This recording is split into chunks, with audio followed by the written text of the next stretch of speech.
ప్రతిపక్షాలు రాజకీయం చేస్తుందా, ప్రభుత్వం రాజకీయం చేస్తుందా అందరికీ తెలుసు కదా. నేను ఒక మాట సింపుల్గా అడుగుతున్నా సార్. 12 రోజుల తర్వాత కదా ముఖ్యమంత్రి స్పందించింది. యాక్సిడెంట్ జరిగిన తర్వాత శ్రీతేజ్ను ప్రభుత్వం ఎందుకు స్పందించలేదు? ఒక మంత్రి గారు వచ్చి ఎందుకు పరామర్శించలేదు? 12 రోజుల తర్వాత అసెంబ్లీ వేదికగా నువ్వు మాట్లాడి అప్పుడు కదా నువ్వు స్పందించింది. మరి 12 రోజులు ఎందుకు స్పందించలేదు? ఆ 12 రోజులు ఏమైంది? ఇంకోటి, శ్రీతేజ్ ఎంత ముఖ్యమో రాష్ట్రంలో ప్రతి పౌరుడు కూడా అంతే ముఖ్యం కదా. గురుకులాల్లో 50 మంది విద్యార్థులు చనిపోతే ఒక్క మంత్రిపై పరామర్శించలే.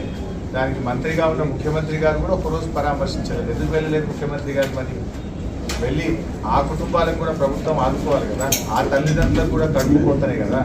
ఆ కడుపుకోతపై గిరిజన విద్యార్థులు, దళిత విద్యార్థులు, బీసీ విద్యార్థులు 50 మంది చనిపోతే ఎందుకు ప్రభుత్వం ఆ రోజు స్పందించలేదు? చట్టం అందరికీ సమానంగానే ఉండాలి కదా. చట్టము అందరికీ సమానంగా ఉండాలి కదా. ఈ రాష్ట్రంలో సాయిరెడ్డి అనేటువంటి మాజీ సర్పంచ్ చనిపోయి సూసైడ్ నోట్ రాస్తే ఈ రోజు వరకు దాని మీద ఎఫ్ఐఆర్ ఇష్యూ కాదు. ఈ రోజు వరకు దాని మీద కేసు నమోదు కాదు. బాధితుల్ని ముఖ్యమంత్రి తమ్ముళ్ళని అరెస్ట్ చేయలేదు. నువ్వు చట్టానికి అందరూ సమానమే అన్నావు. Yes, correct, we fully agree with you. ముఖ్యమంత్రి గారి మాటలతో మేము పూర్తిగా ఏకీభవిస్తున్నాం. ఎందుకంటే దానికి సినిమా యాక్టర్లు ఇంకోరో ఎవరు కూడా అతీతులు కాదు అని ముఖ్యమంత్రి గారు అన్నారు. మరి నీ తమ్ముడు ఎట్లా అతీత అవుతున్నాడు?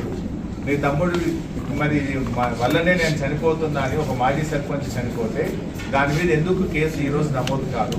ఎందుకు నీ తమ్ముడిని ఈ రోజు వరకు అరెస్ట్ చేయరు? ఎందుకు నీ తమ్ముడిని పోలీస్ స్టేషన్ పిలిచి ప్రశ్నించరు?